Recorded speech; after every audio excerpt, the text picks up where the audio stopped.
from years back, the most important thing for the sales rep was product specialists, so you should know the products. Then they come all the part about the economical part, where they have to discuss the economical part for the patient and the clinic. And now they also have to be ready to talk about the sustainability. So the complexity for the sales rep have increased, but also much more interesting.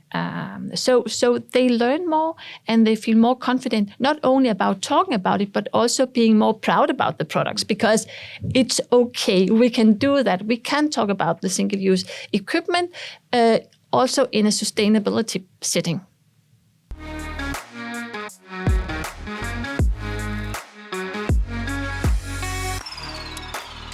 Hello and welcome to the Sustainable Healthcare Podcast. My name is Frederik from Deurs. I'm the CEO in Green Innovation Group. We are a management consulting firm that are dedicated to decarbonizing the healthcare sector.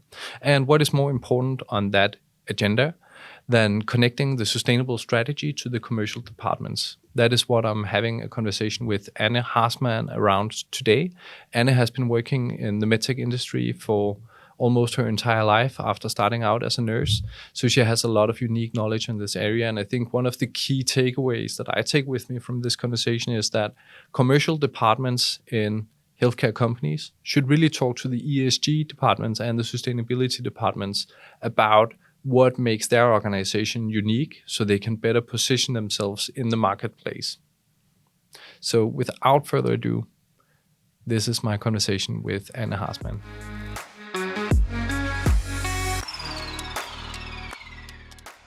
Hello and welcome to the show. Welcome back to the show, Anne.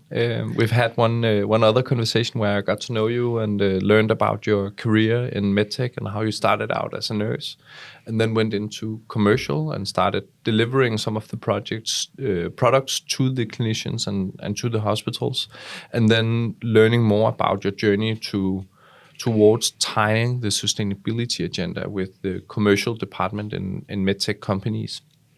Learning more about the transition from unit economics in procurement situations and clinicians having preferred products into a more health economics, value-based healthcare world where we're looking at a more holistic analysis of what a product needs to be able to do, both for the clinician, for the patient, and in an economic setting. So that was really, really interesting. And thanks a lot for enlightening me in some of that work, and also understanding how that transition from working in the clinical department as a nurse and then working on the commercial side, how that transition has worked out for you. That was super interesting. So I wanted to start out with thanking you for sharing your journey with me, and then bidding you a warm welcome. Thank you. And thank you. It was a great discussion. So I'm looking forward to this session as well. Amazing. And we touched upon it in the last conversation, this whole concept of talking to your clients. I'm an anthropologist by education in health anthropology from Copenhagen University. And I'm really curious about how does this talking to the client, how does that pan out in a commercial setting? Because when I meet healthcare companies and medtech companies, I find that there's a tremendous respect for the patient, a tremendous respect for the clinician, but not always such a deep understanding of having sort of done the human thing to actually talk to a patient or to talk to a clinician or to go out to a surgical theater and see your product in action to understand what actually happens when they pull it out of the pack and put it into the patient and then dispose of it after.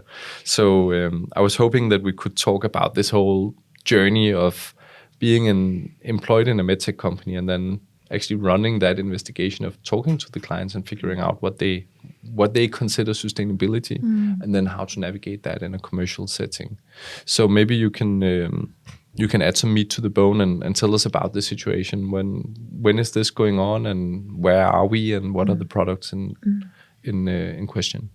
Yeah, absolutely. You can say that the whole development is not only in this in the industry for medtech. It's everywhere. You can say that everybody get the knowledge and they can find the knowledge so easily everywhere. So you know that if you're going in and want to buy something new, you investigate on the internet about what is the product, the Trustpilot, whatever you're looking at. So you can say that the whole development that you are not as a company just sitting down and develop something for the patient. Patients are following up. Everybody is following up what's going on. So you can say that the interest from the market about what you're doing is just growing more and more.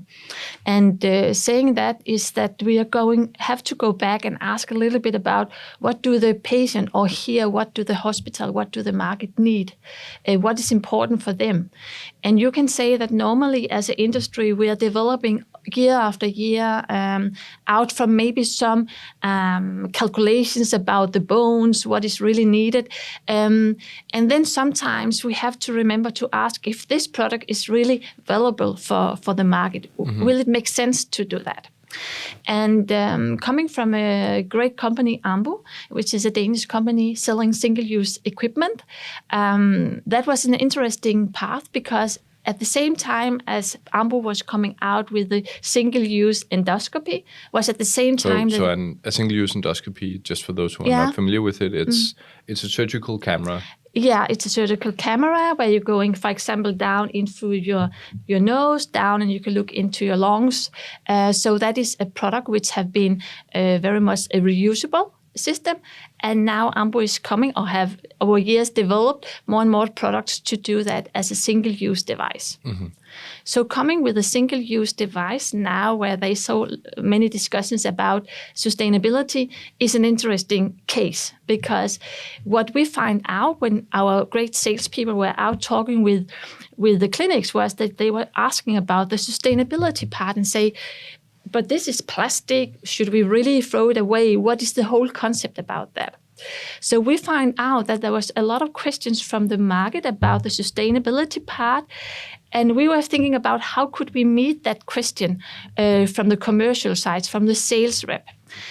Because we as a sales team have a very good discussions and very good knowledge about the patients, about the healthcare economic part, why we should use this product. But all the questions about the sustainability part was a bit difficult. It was new. So at that time, we were... I suppose this is actually really interesting to me because you have a commercial person who doesn't necessarily have a background in sustainability or prior knowledge about sustainability issues that is talking to a clinician that may also not have sort of a formal education within sustainability. Yeah. And they're having a conversation that is based off of sort of, you could say, in lack of better words, faith and belief about what sustainability is. And you said something before this, before we started recording that, you know, when I'm looking at something with plastic in it, I'm seeing a turtle in the ocean that's getting choked in a plastic straw. And that, of course, is a very strong, vivid image that is a cause for human emotion as well. And sort of that affection that comes out of something like that. You want to protect the turtle and therefore plastic is bad. And, you know, this is not necessarily a rational analysis, but it's still an analysis that's going on. So therefore it gets quite real. And then how did you navigate that complexity in the realm of sustainability where for some of them it might be water that was sort of the main problem that they were concerned about, or it could be plastic pollution, or it could be overconsumption of metals or rare earth materials, or it could be the transportation or the logistics or whatever is on that person's agenda. So how did you approach that? But what we decided was to go out and ask. So in all the 4 countries in Nordics, we were out asking different customers, different users, and say to them, what is sustainability for you? What's important for you? Just to understand what was the knowledge and the level of knowledge. What kind of words should we have into consideration when we were out talking about sustainability from the commercial side? And what we found out at that time, it was about the CO2, it was about the water, it was about the plastic. That was the things, but it was where we maybe from a sales team thought we should know very deep dive into what is sustainability, how could we talk about CO2 emission, which is pretty complex when you're not used to that. We found out that we really have to deliver the message about our products on a level which could, we took the evidence that we had, and then we bridge it into a normal wording so you can say that everybody understood. So the good knowledge was to be out asking what was sustainability for our customers and the users, and going back and say, okay, if this is important for the plastic, how can we match their considerations about the plastic part? What could we do about the water part? Because we had all that data, but what we would like to do is to transform that data into some messages which make sense both for the customers but also for the sales rep who are out there all the time. Yeah, and of course also communicate in human terms. Exactly. So it becomes something, if it's outside of your professional expertise, you can still hear that story and understand it. What we do quite often as sustainability professionals is we approach the complexity with what we call a materiality assessment. So we actually look at what's material, or in human language that means important. So what is important and why is it important? And when we're looking at sustainability at large, if you take into consideration the Sustainable Development Goals, you have 17 different goals. Already there you have mind-boggling level of complexity.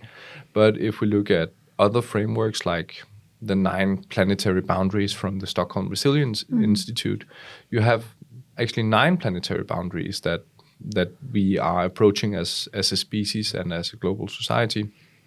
And it seems that the global warming is the one problem that is influencing the most other problems. So therefore, CO2 emissions are a very meaningful place to start when we look at it from a materiality assessment point of view, that, okay, this is the key problem that we need to solve, and therefore that would be a good place to start for many organizations. That doesn't mean that social issues aren't important. It doesn't mean that waste production or pollution problems aren't important. They're just different in a way. And they could be really important for one context and unimportant in a different context. But for all of us as global citizens, as organizations that are acting with agency in this world, global warming is something that we have to take into consideration, all of us full circle, and figure out what is our responsibilities and the role that we play in it. So I find this really interesting that you have those sort of the usual suspects came up. CO2, many citizens are not really sure what it's all about, why it's important, but they do understand that it is important now. And then we have the water issues. It's just so relatable, right? We have toxins in our drinking water. That's a catastrophe. I drink water every day, so I can relate. It's really easy for every citizen to relate to water pollution. And then, of course, plastic pollution with the image of the turtle getting choked in a plastic straw. It's so relatable. So how can we then, as commercial professionals, navigate that space? And you learned that a lot of the stories were actually already there because due to the regulations and you could say the compliance measures that are taken in an industry such as the medtech industry, most of the time you could say that as an industry you're relatively well behaved, and you also have a very high degree of transparency and insight into all of your operations. So teasing out those stories and making them conversational, what did you do to make your commercial teams conversational on the sustainability agenda after you learned that the clinicians care about CO2, water, and plastics? I think it was about to make the complexity less complex, to say, okay, if this is the things that we have to talk about, how could we learn? How could we get more competencies exactly on these areas? Instead of thinking that you should know everything about everything, it was about to say, okay, this is the things that you can go out because we had all the data, we had the evidence, and this is what you can go out and tell the story to the customers. So you get the first access to have a dialogue. And then, of course, some of the customers, that was enough. Some you need more. And then you could go back and get some support from the ESG team in the company because you had the resources there. But to have the first discussion and maybe two things when you're out as a sales rep is that you feel confident about asking. You're not afraid of asking. And then you can also feel confident about, sometimes you can also reply on the questions, but you can also go home and get some support. So what we experienced was that first of all, you get more learning because everybody was educated and get more competencies, which is always good. And then they were out and trained the dialogue, meaning that some of the customers in the clinics have a lot of experience or a lot of questions about it. Some have less.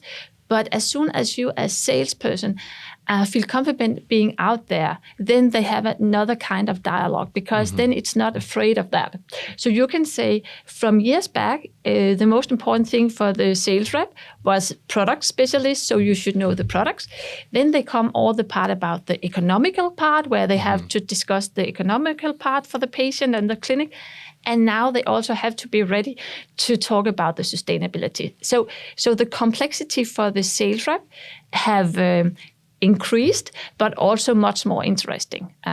So they learn more and they feel more confident, not only about talking about it, but also being more proud about the products because it's okay. We can do that. We can talk about the single-use equipment also in a sustainability setting.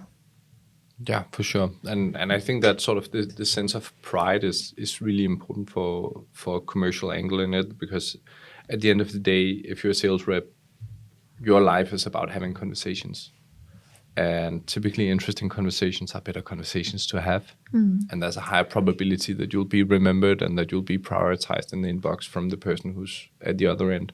Like it or not, it's a process between humans. And humans have interests. Yeah. So I think that's a really valid point that that building that pride and making it interesting for the commercial person, for the sales rep, is a crucial part of it.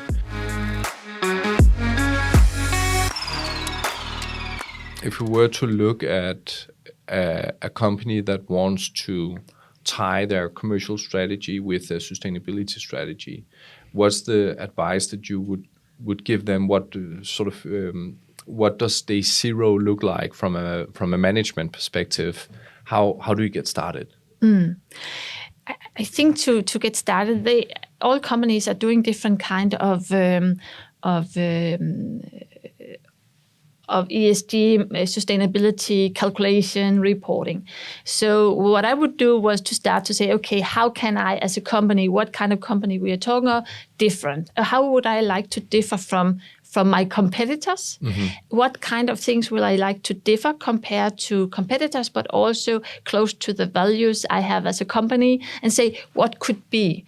Because again, a lot of companies doing a lot of things. What could be exactly into that frame that they are coming with? It could be, if it was single-use equipment, it could also be reusable, using chemicals. It can be different things, but they can find one or two things which is really something different from the competitors, what they already do, and then talk it into to the customers.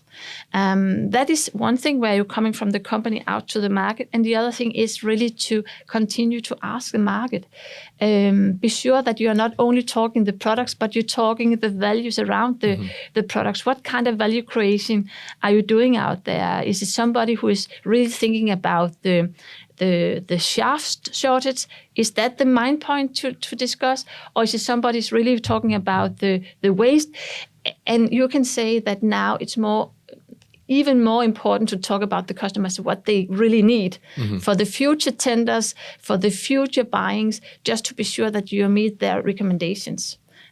Because it's going so fast now. It's always patient safety first, of course. It's always important what kind of products the nurses or the clinicians would like to have in their hands. Makes sense. And then we have the sustainability and the economical part. So being out there, being close to the market and listen what they need, and then find out to go back to the organization to say, this is really what the market are asking for. And then we will see what kind of adaptation. Yeah, exactly. They have to meet the customer demands. I think this is really interesting because what we have seen a lot in our work with sustainability, we're an organization that was born out of decarbonizing the healthcare sector, and therefore the decarbonization agenda has kind of been our entry point into most organizations, and working with the ESG teams and the sustainability teams. And one of the key pieces of advice that we've always been given has been, as an ESG team or as a sustainability team, you need to talk to commercial. You need to talk to the strategic department and talk to the commercial strategy and the business strategy and make solid business cases for your sustainability strategy. But now I'm hearing you kind of saying that the tables have in a way turned, that now the advice that you're giving is for the commercial departments to talk to the sustainability departments, figure out what is your key differentiators, what is it your competitors are doing in the sustainability field, and then lean into those differentiators and figure out where are you leading and where are you lacking, and then leveraging that for the business strategy. I think that's really interesting, because most of those organizations, as you rightfully said, have quite solid ESG or sustainability departments with seasoned professionals that know what they're doing. Yeah. They know what the competitors are doing. They know what the peers are doing. And therefore, there's also reason to believe that you have an undervalued asset in your organization that your commercial department can actually go out and leverage to win those tenders. Yeah. Exactly, and I think that is the important thing, is that this is not something that we have to develop. It's already there, because you have to do the reporting to the investors maybe. So you already have it. But to bridge that into the market and make it as a good competitive sales discussion, or you can say just to meet the customers where they have the interest. We also have to remember that some of all the initiatives that is made from the hospitals, it's coming that they have to do different kind of things for the sustainability agenda, but the surgeon or the nurse working on the daily business, they need help. So if you as a sales rep can help them to follow the agenda, is also a good thing, because we have to say that it's not always number one in everybody's agenda on the hospitals working sustainability, but they know they have to do it. So if you as a sales rep can go out and help them to fulfill the requirement, it's a good discussion, it's a good relation. And you can say we need to have partnership between the hospitals in this area and the industry. The partnership is important because it have to follow each other. And I think it's really interesting when we're looking at this space, because I'm also all about reducing complexity, like you said earlier, that we need to reduce the complexity in the sustainability problems. And I think when we're looking at those four main stakeholder groups, if we're looking at, say, single-use surgical equipment, then we have the commercial producer of the product, we have the buyer, that is a hospital system or a healthcare system, we have the clinicians that are using the product, and we have the patients that the products are used on.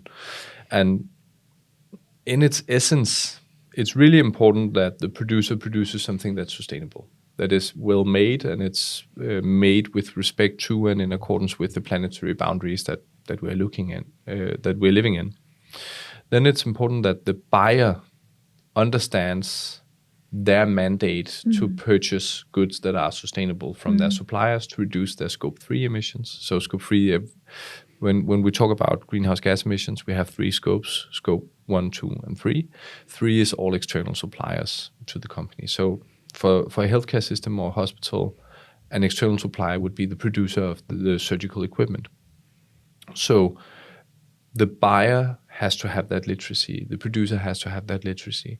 But if we really think it through and consider which decisions are made, the clinician is actually not a necessary part in that equation. You could argue that they just need to deliver a safe procedure that is effective for the patient.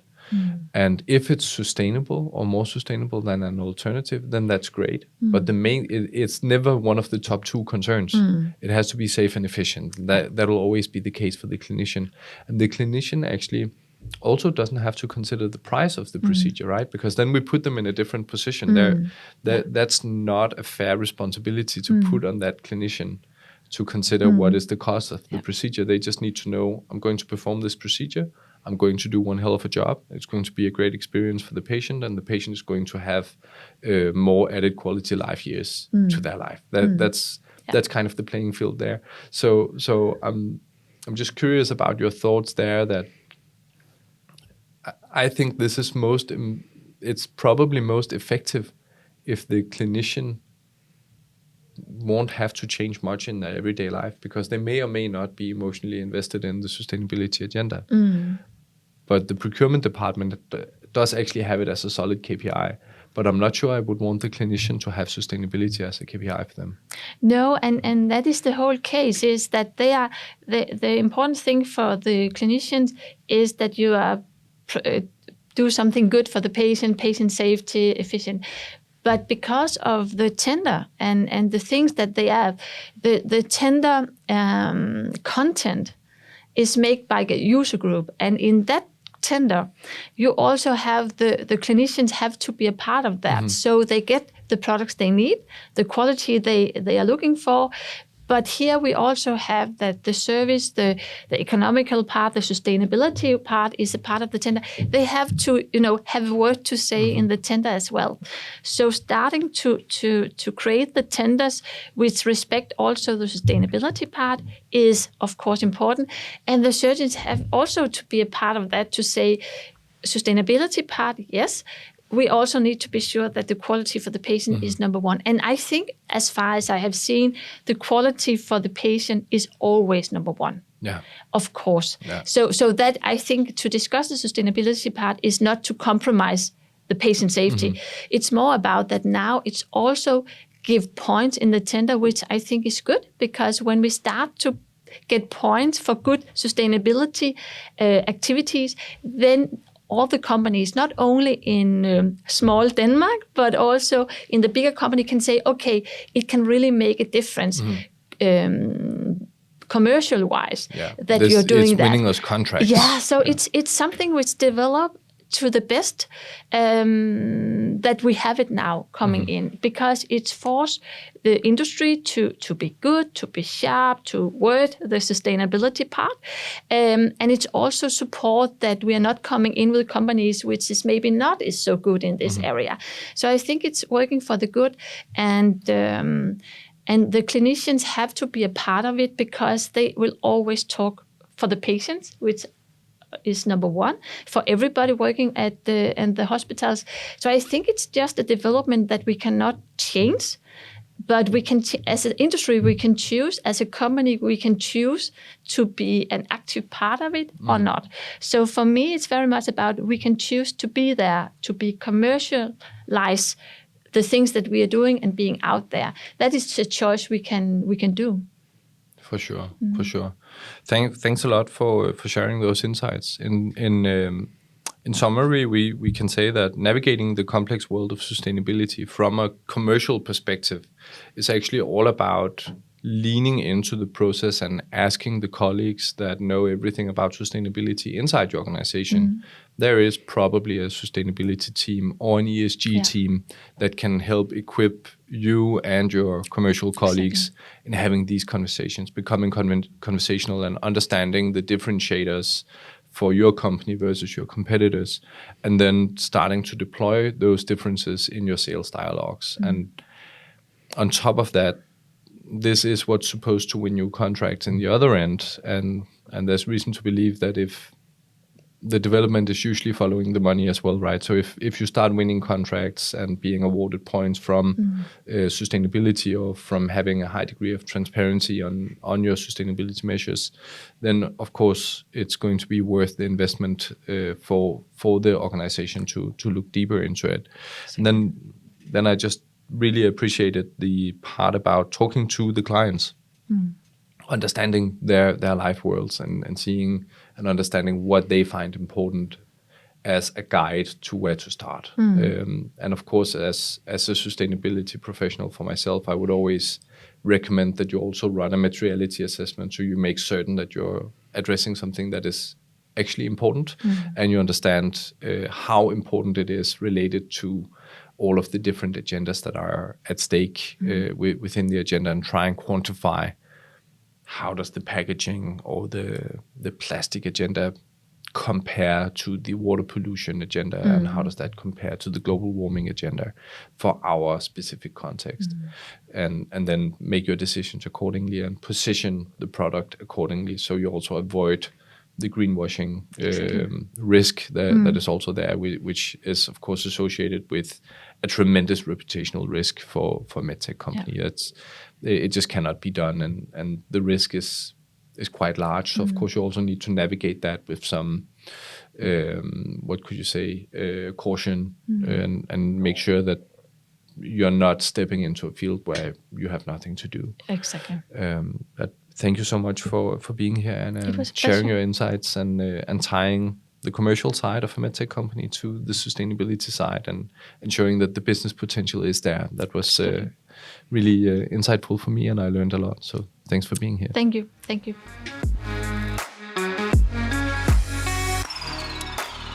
Hello, and thank you so much for listening in to this episode of the Sustainable Healthcare Podcast.